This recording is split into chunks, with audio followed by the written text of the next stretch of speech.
You're listening to the Options Insider Radio Network, the home of the Options Podcast. For more quality options programs, visit theoptionsinsider.com or search for Options Insider Radio Network in your podcast provider of choice. Listeners can also access all of our programming through our mobile app available in the iTunes and Google Play stores. Select programs are also available via live stream at mixlr.com/options-insider. That's mixlr.com/options-insider. Don't forget to follow along with your favorite programs and submit your own questions for the hosts at twitter.com/options, stocktwits.com/options, facebook.com/theoptionsinsider, or via questions at theoptionsinsider.com.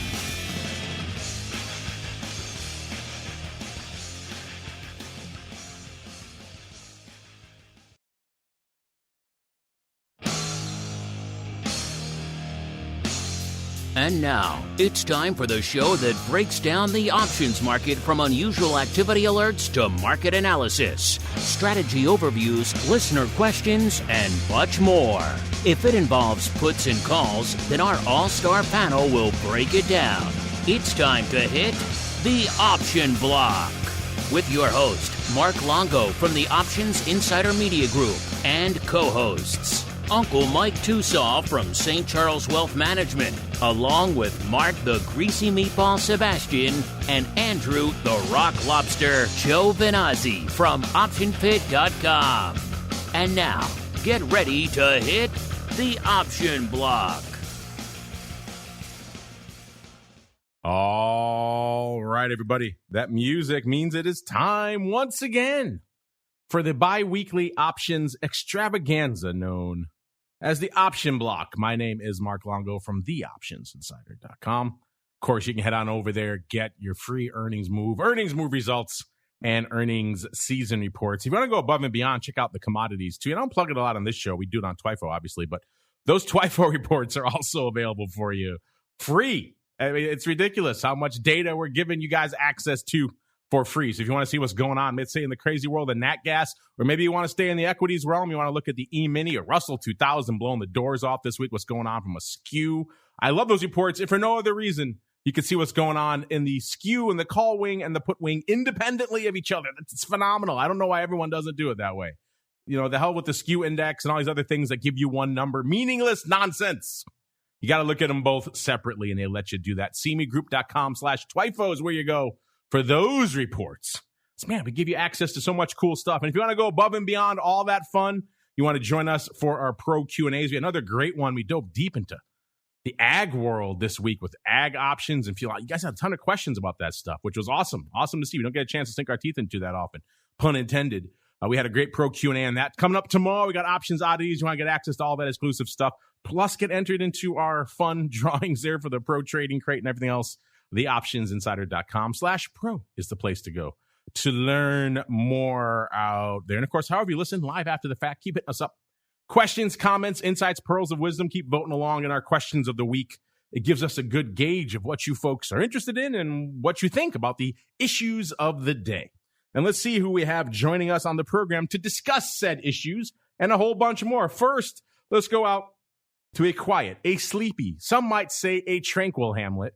Pleased to say they have overcome their battles with rickets of late. Very, very vitamin D aplenty flowing out there in the land of St. Charles, where we are joined once again by the uncleest of Mikes, Mr. Uncle Mike TOSAW from St. Charles Wealth Management. Uncle Mike, welcome back to the program, sir. Happy to be here as always, and happy to report that I've lived in St. Charles a long time, and I've never seen anything to do with rickets. You know, a bit of a cover-up. It's a bit of a scandal. You know, I didn't want to get into it too much on the show, but I know that the powers that be out there, they didn't want the world knowing, you know, this rampant rickets issue over there in St. Charles. It's the weather shield. It blocks out the sun. You can't get your vitamin D? There you go. But I digress. We could discuss nutritional deficiencies in St. Charles for days. Instead, let's go on out to the shores of Maine, where nothing is deficient because you could live off the fruit of the sea while you're battling clam pirates and indeed murderous crickets. Yes, we are going out to the GIOVINAZZI compound, where we are joined once again by the rockingest of lobsters, Mr. Andrew G. from OptionPit.com. Mr. G, welcome back to the program, sir. How go the battles against the Crickets and the Clam Pirates? Against the Crickets and the well, I guess okay. I guess okay. We're doing we are surviving. We are surviving with the we are surviving the battle. I guess let's put it that way. We're surviving the battle. So things are good. I haven't had a cricket in a while. We had our first freezing night last night. So, fall is slowly moving to winter. The leaves are falling, and that's just the way it is. Just another season coming in. So but it's very sunny and nice. Very sunny and nice. Or perhaps dark and stormy as we keep on rolling right on into the trading block. It's time to break down the latest topics, trades, and trends in the world of options. It's time for the Trading Block. All right, everybody, welcome to the Trading Block, the portion of the show where we break down what the heck is trading out there. And coming into this latter portion of the week here, we're seeing some mixed markets on the tape out there today. Dow actually having the temerity to go into the red, if ever so slightly off about 0.33%. S&P up about 0.25%, and the NASDAQ up nearly 0.2%. So again, one of those days where it kind of depends which index, which sector you hang your hat in, what kind of day you're having out there. So a bit of a mixed latter portion of the week here on the tape today. Seeing some mixed action out there in the major indices and vol products out there as well. VIX was hanging out at about a 15.5, not that long before showtime. Getting some of that back now, closing in on nearly the 16 handle. So it was down about 1.5 points. Now it's down about a little over about 1.1 points, hovering right around a 15.90 odd or so out there. So getting a little bit of that juice back after it had gotten into full erosion mode there for a little while there. VVIX coming into showtime was hovering right around a 103. That puts it down about 6 points from where it was on Monday's show. VXX, a product that loves to erode, was hanging out, was flirting with. I think it got briefly below the 20 handle not that long before showtime. Yes, it did. And it got down about 1984. And actually, no, I picked it lower. It's like 1955 this morning.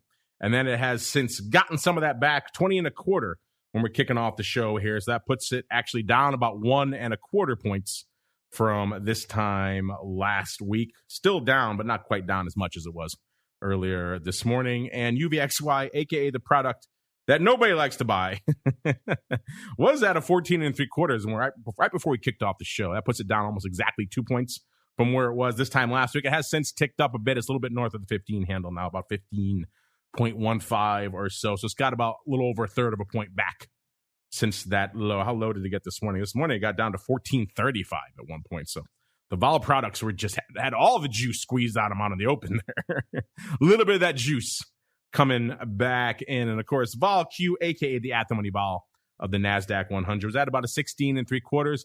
Right before showtime, that's up about 0.75 point. It has since ticked up north of the 17 handle, about 17.15. So that actually puts it up over a point from where it was this time last week, about 1.15 points. So a little bit of juice out there in NASDAQ land, as again, it's moving again. So kind of hard to fault that one out there. So interesting, kind of a weird day. Of course, earnings season in full swing. We'll get to all of that in a little bit as well. But first, let's go around the horn.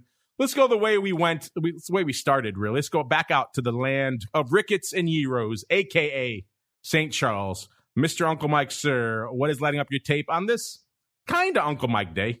Yeah, it was interesting how this day went in that we started off in the S&P. We rallied right out of from the first hour of the day, but then we pulled back a little bit, and now we're coming up again, but we're still roughly 10 points off the high of the day within the market. So market was very excited to start, but as it went, it lost a little bit of the excitement. We also, the other thing of note is that we do have buying in the 10-year note. From what it seems to me with the Fed speaking yesterday, that we isn't quite ready. It's kind of gonna taper in December. So apparently the bond market must have thought that it was going to taper a little bit more sooner, apparently. But that's where it stands right now. Rates are still unchanged. I remember thinking for 10 years, at least that, I forget how long it was, but that the previous period of zero interest rates, well, I wonder if they're going to raise rates. And it always seems like, maybe another 2 or 3 more quarters, but that lasted 10 years. And so I think it'll be interesting to see how long the zero rates can continue. But for now, we're still we still don't believe in interest rates as a society at this point. Looking at the sectors, consumer discretionaries and technology seem to be the ones that are pushing this market higher today. Financials are not by any means. The XLF is down now about 1.7% on the day. So those are the sectors that are pushing the market up a little bit on the day, and what's keeping it back from going continually further on it. With that, we also have the VIX higher on the day today as well. So we have buyers in the S&P. We have buyers in the government treasuries. We have a little bit of buyers a little bit of buying going on in precious metals, with silver up slightly. And there's really the only selling that we have going on is in the Dow and the financials, it looks like. So kind of interesting in that we have all those things happening, the way with which they're happening. And normally, I always like to say when we have a market like this, something's going to correct itself within the next few days. And it'll be interesting to see what does and what reverses itself, because usually you don't see all these things going up in the same direction for a very long period of time. We have non-farm tomorrow, so that could actually be something that moves the market one way or another, for better or for worse. And it'll likely move one of these markets with which we're looking at. You just never know which one. And that's what I'm seeing. Uncle Mike, though, I do have some bad news for you. I know you like the rays of sunshine and optimism, but unfortunately for you, sir, Shiba Inu coin is actually down today, sir. It is down nearly 25% on the day. And on the week, it is down 45.25%, sir. What say you? I know it's your primary holding. I know you didn't think it could go red, but unfortunately it has, sir. What say you? So it's I have an interesting story on Shiba Inu, and this is typically an indicator of where you go with things. So I have a little bit of plantar fasciitis, and I'm getting physical therapy for it right now. Nothing horrible. It's not really affecting my life that much. I can't do uphill sprinting, but aside from that, I can do pretty much any other exercise I wanted. But with that, my physical therapist, he was telling me all about Shiba Inu. And, they always say when barbers and cab drivers, and I would say now at this point, physical therapists talk about what to buy and what to do with something, it's typically not a good sign. And so the fact that as we're going through my foot exercises last week, we're talking about Shiba Inu, that was kind of an indicator for me on it. So I should have shorted it, I guess. But it's down 45% on the week. If you go back a full month, though, it's still up 467%. Yes, the fun world of, let's just say, the lesser cryptos out there. I won't use the epithet that some hardcore crypto folks throw at these names. I'll just say the lesser coins, even though it's in the top 10. At least it was. Maybe not in market cap anymore.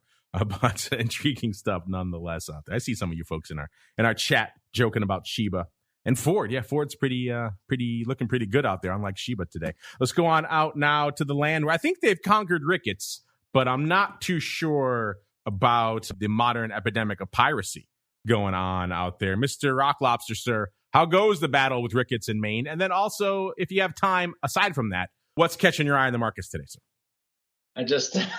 I'm seeing the note. The scientific truth is all I'm saying. Yes. The banter that you have thrown your way. You know what? I'm doing Option Pit newsletter. I have a trade in there. We do a rundown of all the things going on in Option Pit. I do that every day.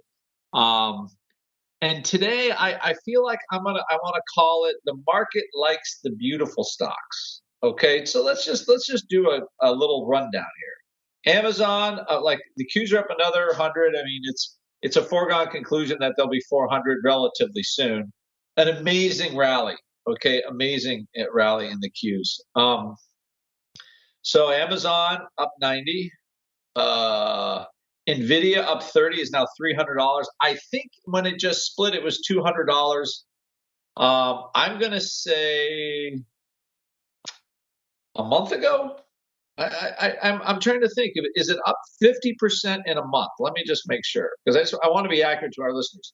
Yes, listeners. So in the month of October, because I remember I was long put flies and long stock for kind of a little like a little protection on the stock, but looking for kind of a runner up.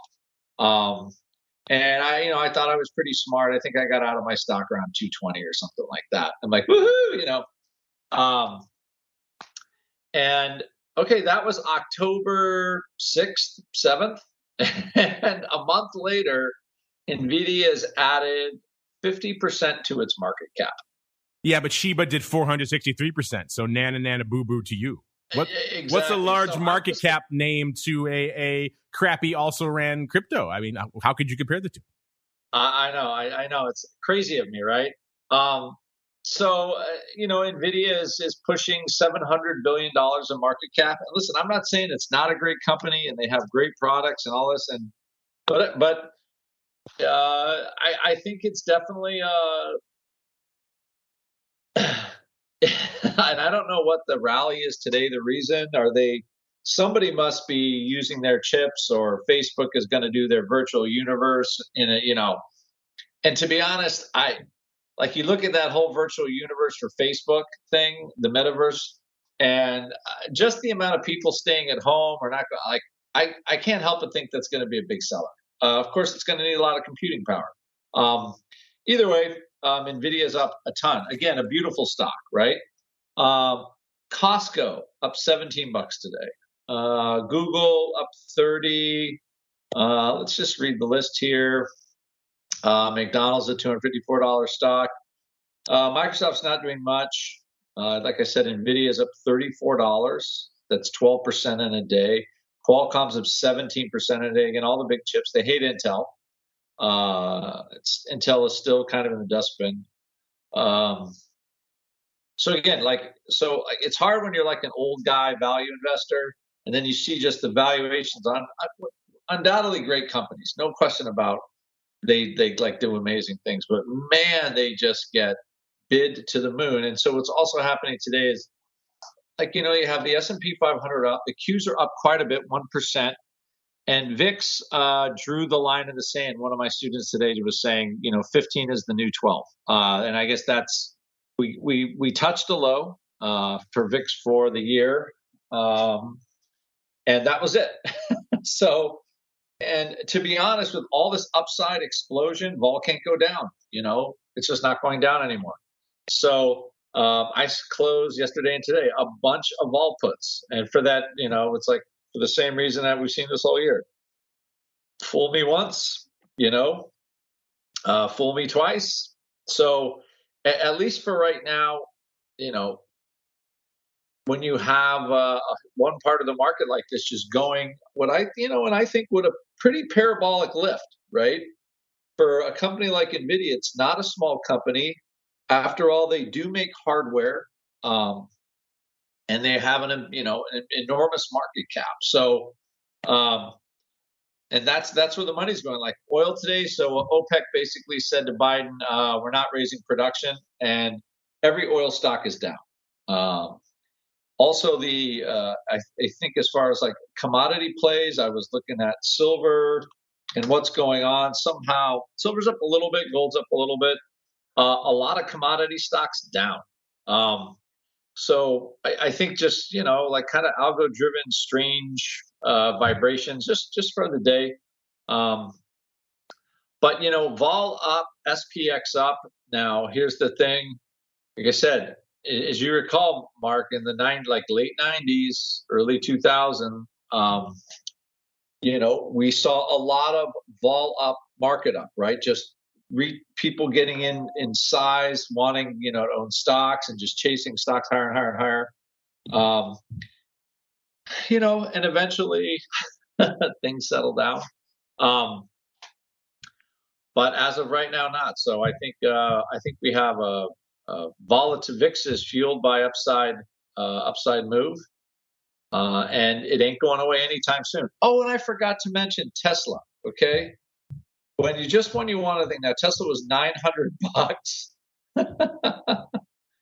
There's another one. I had a little back spread in Tesla, like last week, I think. My strike, and I'm like, oh, wow, this is like right on the edge. I think I was along the 1,000, 1,000, 1,100, 1,200 fly in Tesla, a couple of them versus some puts. And I'm like, wow, if this is up $50, it'll be pretty great. And it was up $50 in like a second. So I took my money from that fly and then literally watched it go up another $200 in a week. So, you have just really, really, really large moves. Don't know how else to say it. You're having 40 to 20% moves in giant stocks, either in a week or 2 weeks or in a month. The market is chasing the beautiful people. That's all I'm saying. That's what's happening, and it ain't stopping. I was waiting for you to throw Tesla in your list of beautiful names. That's kind of the name the market's most in love with these days out there. So yeah, intriguing stuff afoot. You're right. People forget that upside movement is still movement. It's still volatility. And if we keep exploding to the upside, then, or at least reversing aggressively from the lows, it's kind of hard for vol to get too much lower, as we're seeing playing out in stark relief today.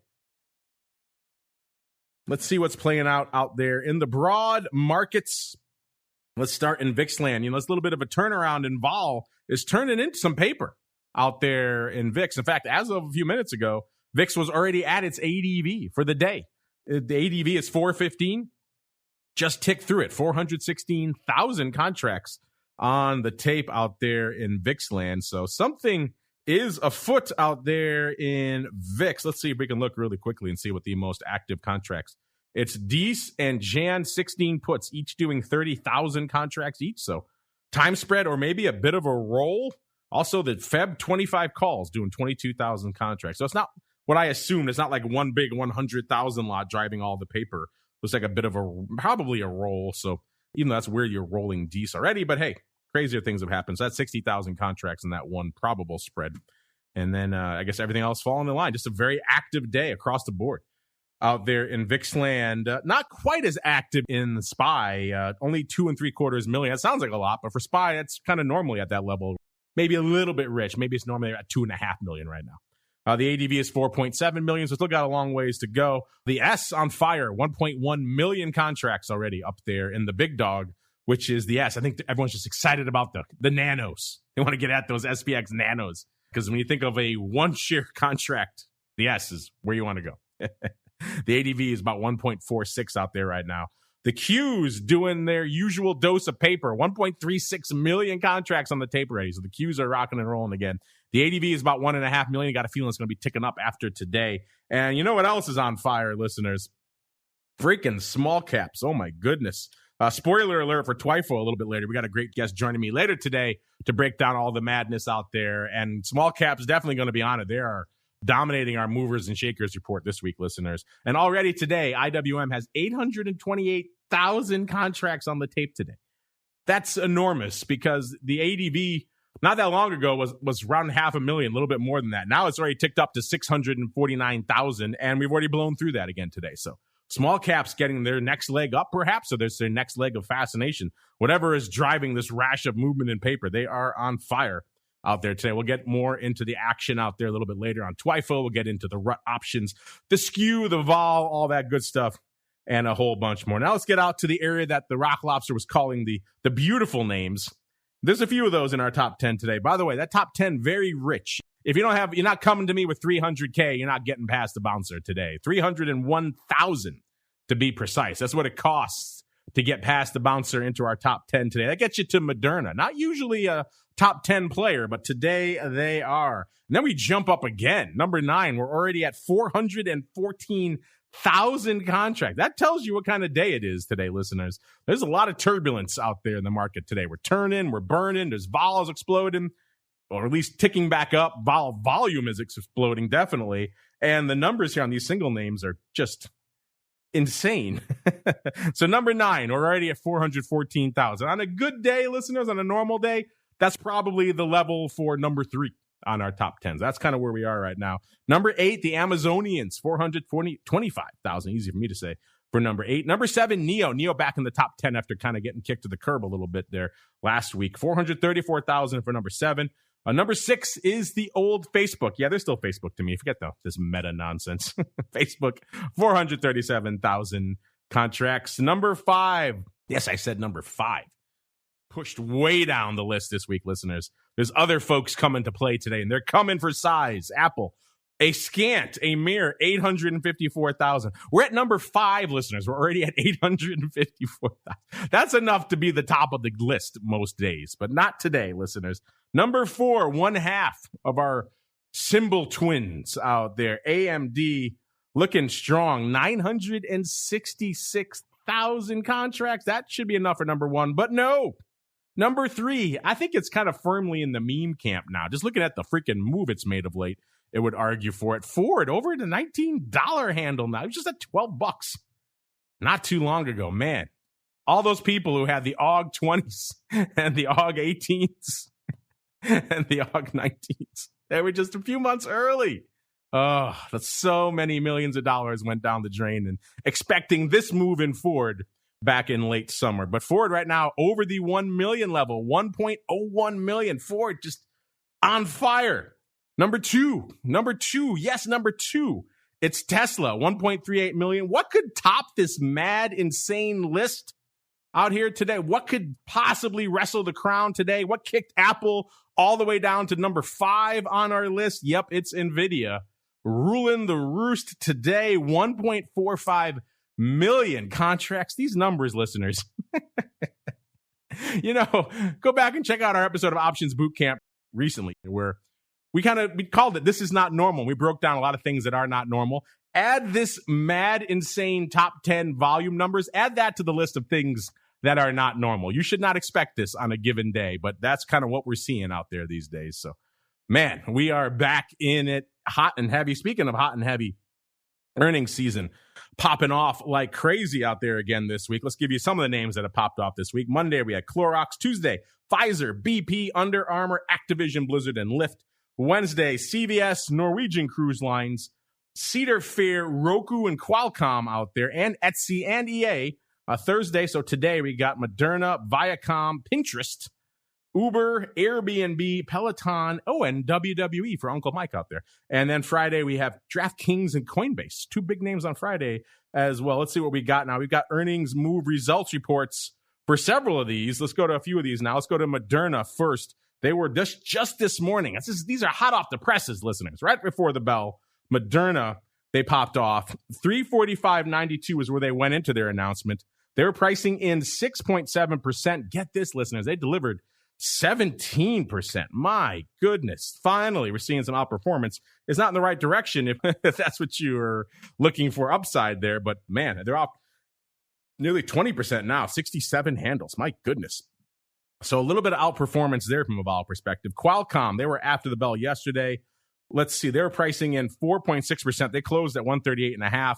They ended up delivering, 11.7%. That's, of course, in that immediate range. It's up 13.25% now. So if you extend that radius a little bit farther, you get even more of a move. So as you can see, listeners, you got some bangers here on the tape. You can find these for yourselves. TheOptionsInsider.com. Click on the Options News and Articles tab, and you'll get all this fun stuff there. Let's go out really quickly to Pizza Vol. That was when they had slashed the Pizza Vol, as you recall. There before the bell today as well. 123.25 is where they went into the announcement. They're pricing in 5.4%. That was on that kind of reduced expectations. They delivered 7.5%. So Pizza Vol is back.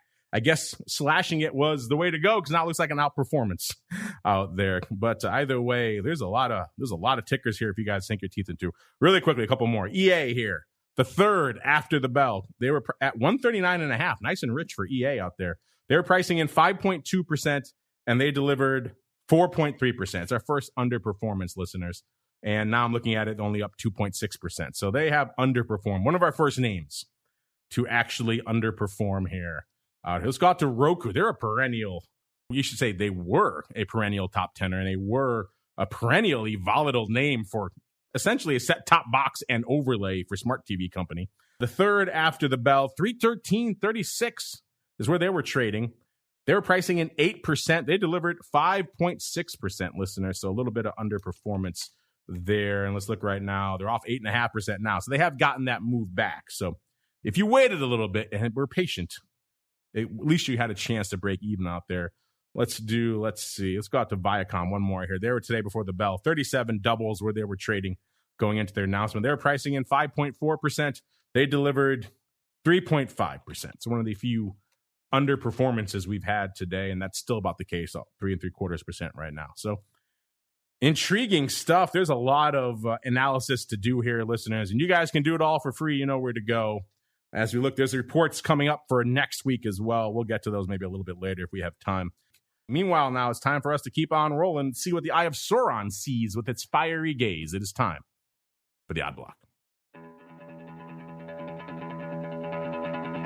It's time to break down the most interesting, unusual, and downright questionable options activity that's been identified by theoptionsinsider.com. It's time for the Odd Block.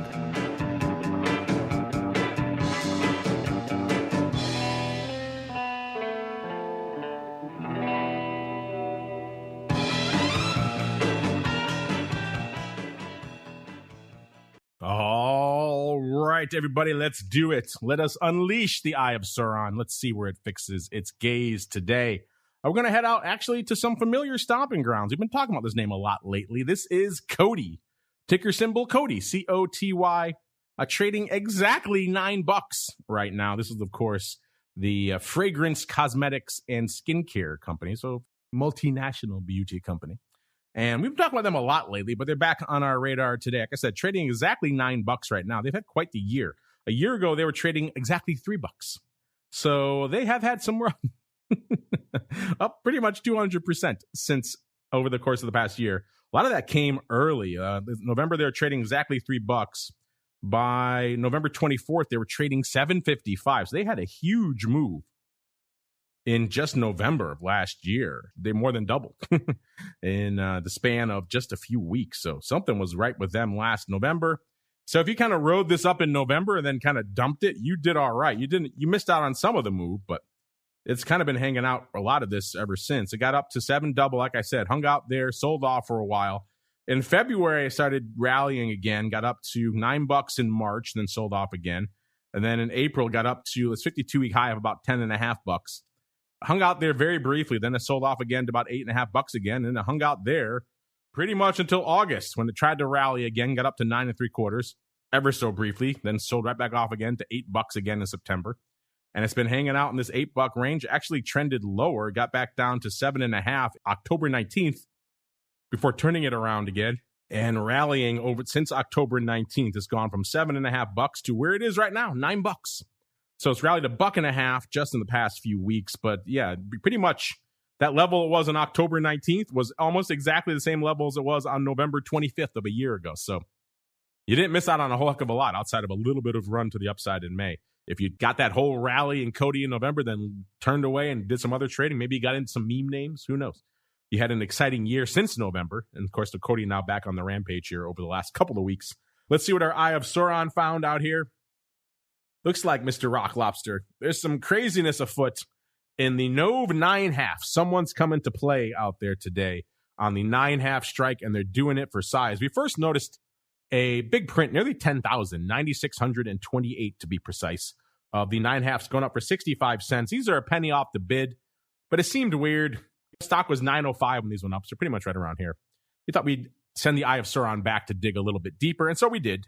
And what we found was some more prints to the tune of earlier this morning. Actually, 942 was the first large print of 5,940 going up for 61 cents, closer to the offer there. That was about 102 vol. We saw more prints going up at that same time of 1140 when the big nearly 10,000 went up. Another 5,000 printed for 58 cents, so pretty much through the offer at that point. That was a 100 vol as well. And then that last chunk printing for 65 cents for 113 vol. Total of about 28,000. So some more have slipped in as well, because that's only 19,000 we have here. So more, another 9,000 have printed on the day. So it seems like, despite what that first print may have shown us, it seems like they probably were buying these, but maybe you differ, Mr. Rock Lobster. What are your thoughts? You think they're overriding these, trying to get some premium here in the land of COTY? Think this thing can't make another run past 9.5? Or do you think they're loading up for the next big upside leg here and everyone's favorite multinational beauty name, COTY, Mr. Rock Lobster. So I think we've discussed this. This is the one that bought Kendall Jenner's fragrance company or whatever. She's a Kardashian. I will leave the Kardashian beauty updates to you and the meatball. So that's your livelihood, not mine. Well, yes, it does. It flows from the meatball and from big blonde hair. So this to me, all right, let's see. You know what? I'm not feeling this is a like buy right type. Let's see here. Really? Okay. It's a combination of contracts. I don't know. I'm not feeling buy right on this one. I have to say. Volatility is too pumped up. This is more to me like somebody's just buying some calls in here. So now you've got earnings coming out. It has all the hallmarks of a call buy, call buyer, stock going up. So yeah, I think it could make a run. This is one of those companies that I think it's held by it has one huge wealthy investor family type thing going on. So I'm thinking this is a company that, yep, I think this is call buyers. They got. I'm just looking at this. The ball's just too pumped up. So I got to go call buyer there, Mr. Longo. Yeah, I'm with you on that one as well. I kind of felt like a buy, but I was willing to entertain alternative suggestions, even though I didn't really agree with them. That's the kind of open-minded guy I am. I will entertain all viewpoints before I slap down the idiotic ones as we keep on rolling. So we'll keep an eye on COTY here. Once again, I think we have some other COTYs to watch in our analysis back catalog. Speaking of said back catalog, let's get to some of that now, because this thing is just, we have so many trades. We keep adding more every show. We need to break some of these down here. Let's go back out to some puts we profiled in Children's Place now, back on September 20th. Oh, the heady days of late September. Young and innocent we all were back then. And let's see, on that show, we profiled the October 70 puts. We saw a print of 4,180 of the OC 70 puts going up on the bid for $1. It was a pretty wide market. There were $1 at $1.45, and this person wasn't playing around. They didn't try to game anything. They didn't try to get a nickel or a dime better. They said, how much is that bid for? Sold 4,180 times. That's a 64 vol, if you're wondering, listeners. The stock was 83.5 when they sold these bad boys. And it looks like they were on the right side of history. In fact, so much so that they maybe probably wish they bought the stock instead. That's the downside of selling puts, listeners. They work and they're nice, and they usually end up putting some money in your pocket. But if they work too well, that's when you're kind of always just like, oh, maybe I should have bought the calls or bought some stock. And this one might fall into that latter category, listeners. The stock was 83.5 when he put it on. The stock closed, I should say, a little bit lower at 81.32. So in that sense, it still worked out, and he probably was happy he didn't buy the stock. So in the lifespan of this trade, he probably is happy with that. So he ended up making, about $418,000 on this trade. These puts were all still open. But looking at Children's Place right now, it has caught a bid. It is 50 cents shy of $100 at this point. So this thing has exploded. The 70 strike is a distant memory. And even the 83 half level that it was trading when these puts went up, a distant memory as well. So now it's threatening $100. This is one of those scenarios, Mr. Rock Lobster, where maybe this person's thinking, perhaps I should have bought some upside, sir. What say you on these Children's Place puts? As I recall, when you looked at these back in September, you thought you didn't mind these. You kind of liked them. And they worked out. I mean, they made, you're not gonna laugh or pshaw $418,000. That's a couple of Ferraris. But still, other things could have been done as well, sir. I recall this being like a little closer to the fire than we were used to.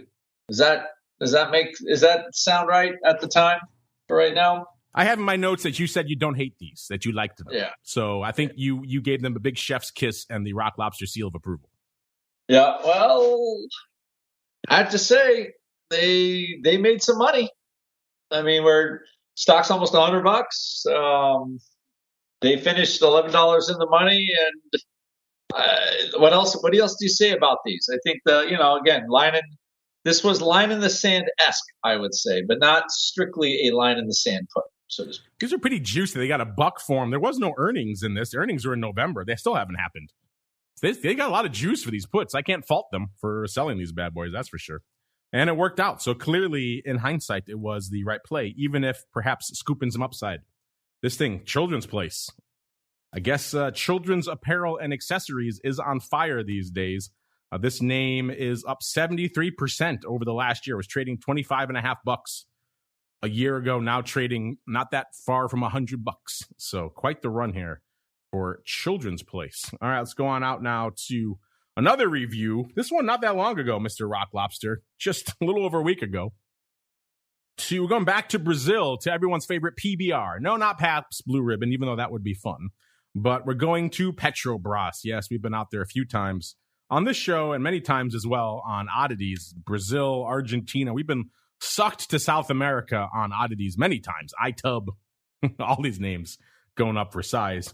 At the time, we talked about some very near-term puts going up in good old Petrobras. You saw a 10,000 lot of the October expiring on the 29th. So these were in the weeklies. $11 puts. They went up for 76 cents. The market was 69 at 85. So it's kind of anyone's guess as to whether they bought or sold these bad boys. These were opening. There was about an 89 vol. So it was rich. The one reason that made us lean towards they bought these, obviously the execution was closer to the bid, but that could be neither here nor there, or the offer, I should say. That could be neither here nor there sometimes. We have to look a little bit deeper. But the fact that they did have earnings the day before this name expired, so on the 28th were the earnings, these puts expired on the 29th. That's typically a use case for buying. We don't see as many people having the, shall we say, intestinal fortitude to want to write the options through the earnings itself. A lot of times it'll expire maybe a day or two before. If the trade expires after, a day in this case, after the announcement, there's a good chance that they probably were buying these. That is, after all, the original use case for what weeklies were intended for. They were intended to hedge things like earnings announcements. They've since been, sucked up into this great premium harvesting maelstrom, but they were intended for stuff like this.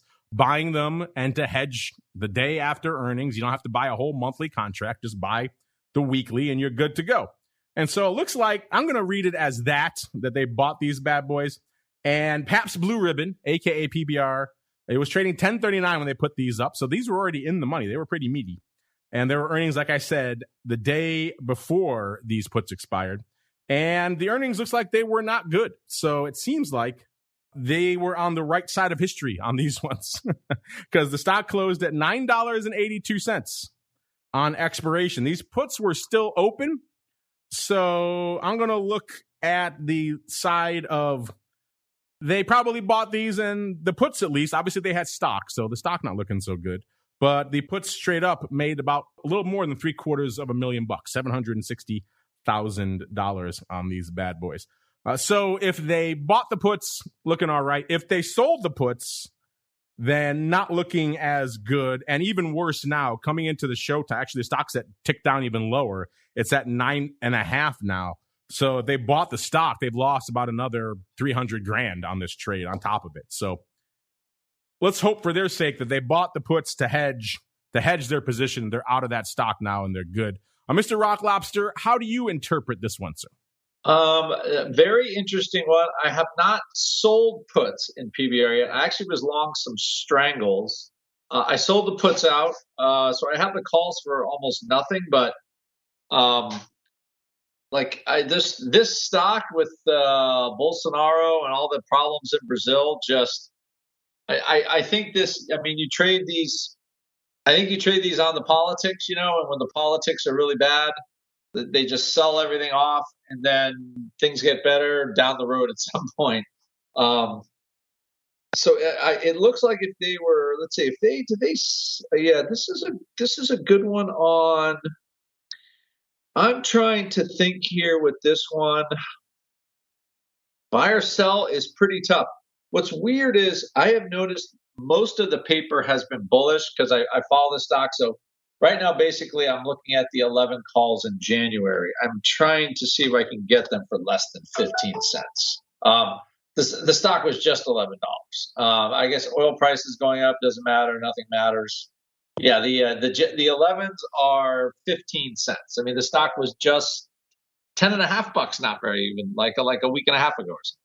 So I do feel like this could be a stock where calls go to die just because of the timing and everything. Like the Jan 7 puts are 24 cents right now. So as far as this one goes, I don't know. It's a tough one just because so much paper has been bullish and it has just been wrong. Like wrong as you can be on a stock, at least for right now. So I'm going to go with what I have seen in this stock. And, on balance, I would have to say, it looked like something a little closer to the bid at the time. So I'm guessing customer just like kind of based on like relative where it would trade. It feels like the customer sold the puts for 76 cents. So as of now, I think they're taking a little pipe on it. There you go. Two different interpretations, listeners. Where do you feel on this bad boy? Again, this one is open to interpretation. If they did sell those puts, then they are not looking as good right now and looking worse by the minute as the stock continues to trade down. We know it's never worse by the minute. It's your mail, so let's get to it. A little bit of the old mail block. It's time to take your seat on the All-Star panel as we read your emails, tweets, Facebook messages, website comments, and much more. It's time for the Mail Block. All right, let's get to it. Listeners, first off, our question to you of the week. We got spooky on the show on Monday with Undertaker and everything. We wanted to honor the spooky season here. We just had Halloween on Sunday. So in honor of Halloween, we thought we'd ask you, what do you guys think is the most terrifying options strategy? If you don't see the one that really chills you to the bone, hit us up with your alternative. We gave you 4 we thought could be, I guess, depending on your interpretation, pretty scary. You straight up straddle, intimidating to some. Iron Condor, I think the name alone spooks a lot of people. Time spreads, yeah, that's a frequent offender. Or we got a little esoteric with conversions and reversals. How many of you even know what those are? So that alone, you don't know it. Spooky. So intriguing stuff. You guys have been voting. Let's go around the horn. Let's go to the uncle list of Mike's first as he helps St. Charles battle back against the raging rickets epidemic out there. Mr. Uncle Mike, sir, which of these 4 do you feel is the most terrifying? And then do you have an alternative suggestion you'd like to throw out there? We're open to suggestions. And then B, more importantly, what do you think our audience is voting for? I would say I'm going to go with the Condor on both fronts.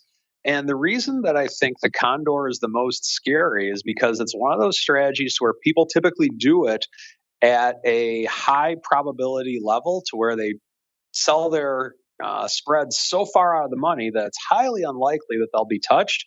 But then when they're touched, you lose a whole year's worth of profits.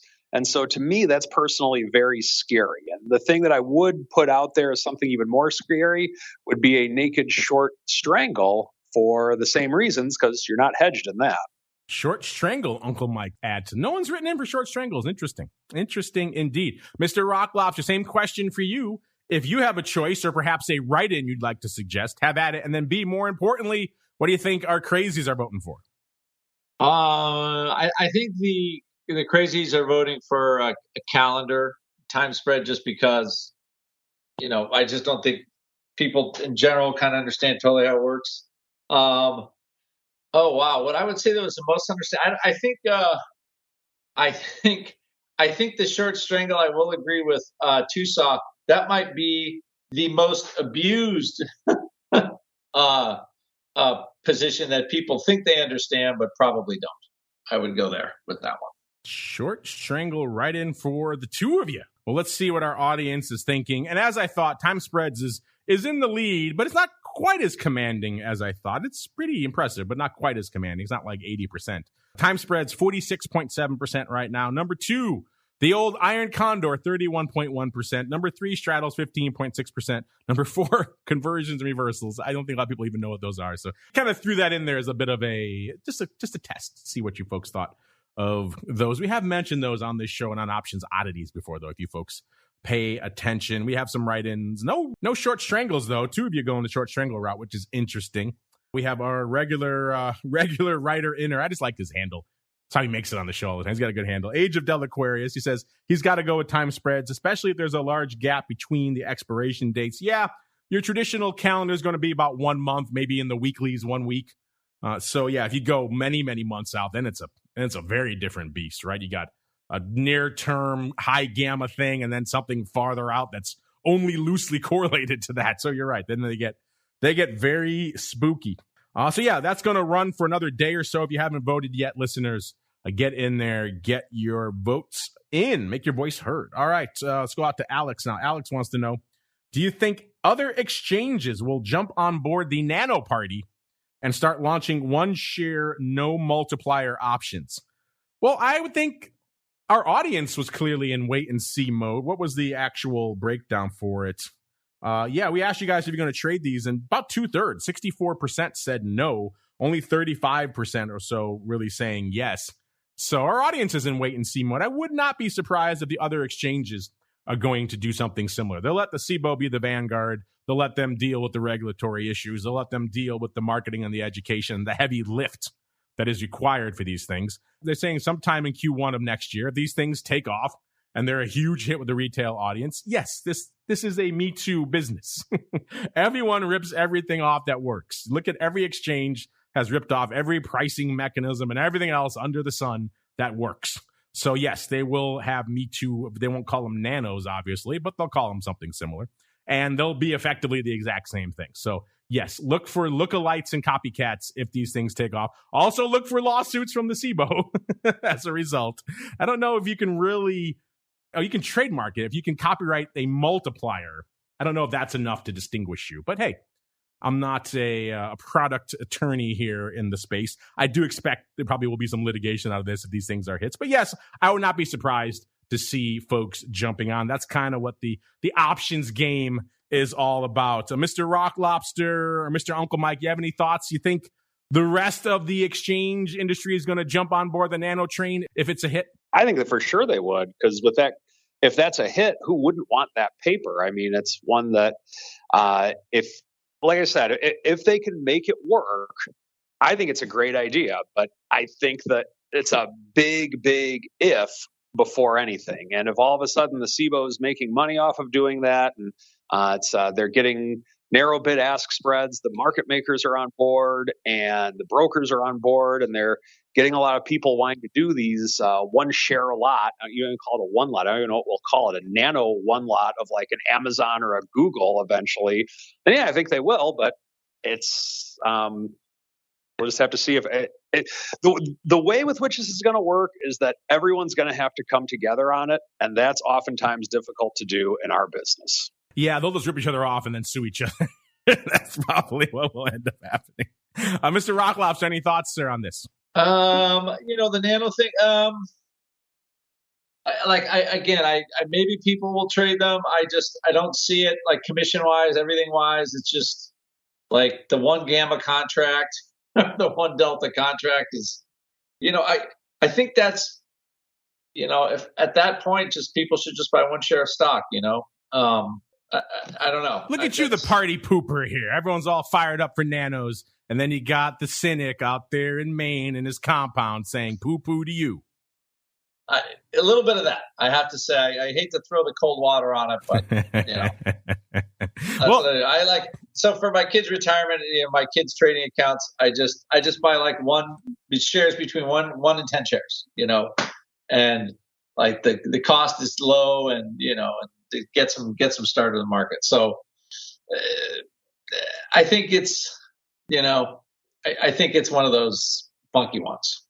It is funky. I don't think it's worth what the commissions are going to cost. Like, what are they going to charge commission-wise? The devil's still in the details, right? That's where everyone's that's why our audience is waiting and seeing. I'm sure why the rest of the industry is as well. But look at the top 10 for today, right? You got, all these names that are crazy expensive in there. I mean, NVIDIA is one of the cheapest at $300. You have Tesla at $1,000, the Amazon at $3,500. I mean, there's an argument to be made for a cheaper, who can afford even a one lot on a name like an Amazon anymore? You can't. So there's an argument to be made on some of these names for that. Whether nanos are it, I don't know, but it certainly is interesting stuff nonetheless. All right, that music, listeners, means we've been gassing on about nanos and your questions and everything else, so we're kind of running a little bit long. So we're going to do a combo around the block as well as what you have up your sleeve segment as well. Let's start with the Uncleist of Mike's. Mr. Uncle Mike, what are you watching until we gather here together on our show on Monday? And if folks want to learn more about any of it, where should they go? What should they do? Watching the 4,700 mark. We might make a run at it in the S&P. We will see. I think non-farm's going to play a big role in that tomorrow. And then the rest of the day, I think, is a pretty key thing to watch as well. Also watching to see if the financials can bounce back from getting pounded on a little bit today. And then if you're interested in working with a financial advisor who likes the option product and oftentimes puts clients in them, even assuming it is appropriate, feel free to reach out to me. stcharleswealth.com is my website. Or you can follow, or you can follow me on Twitter at Mike TOSAW, TOSAW. There you go. Give the man a follow at Mike TOSAW on the old Twitter. Keep an eye out for some videos from Mr. Uncle Mike coming sometime soon. And Mr. Rock Lobster, what are you watching? And also, if folks want to learn more or perhaps debate you on nanos, where should they go? What should they do? Yes, they can come to optionbid.com and our membership session. If you want to debate me directly, Trading Legion, Capital Gain, Vol Trade Club, our pro chat room, our pro membership, all those places where we do individual, like one-on-one type training. That's where it is. What are we watching today?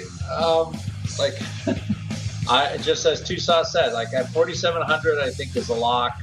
QQ at 400 lock. Where vol goes to then, I don't know. So we'll see what happens with this non-farm payroll number. But right now, I think the market is just it's going up. So why get in the way? Why get in the way of a good thing? There you go. Why get in the way indeed? If you want more of a good thing, optionpit.com is the place to go. We got to go on out of here so we can reconfigure for our guest coming up. If you're listening live, go get a beverage, have a snack, hit the restroom. We'll be back in 26 minutes now to break down all of the fast-moving world of futures options coming up on TWIFO. Small caps and equities, yeah, they're going to be on there as well as a bunch more. So stay tuned for that. Coming back tomorrow, of course, noon Central, 1 p.m. Eastern for Vol Views. And then after that, for all of you Secret Club folks, 2 p.m. Central, 3 p.m. Eastern for Options Oddities. So we'll see you back here for TWIFO and then for all the other fun tomorrow. You're listening to the Options Insider Radio Network, the home of the Options Podcast. For more quality options programs, visit theoptionsinsider.com or search for Options Insider Radio Network in your podcast provider of choice. Listeners can also access all of our programming through our mobile app available in the iTunes and Google Play stores. Select programs are also available via live stream at mixlr.com/options-insider. That's mixlr.com/options-insider. Don't forget to follow along with your favorite programs and submit your own questions for the hosts at twitter.com/options, stocktwits.com/options, facebook.com/theoptionsinsider, or via questions at theoptionsinsider.com.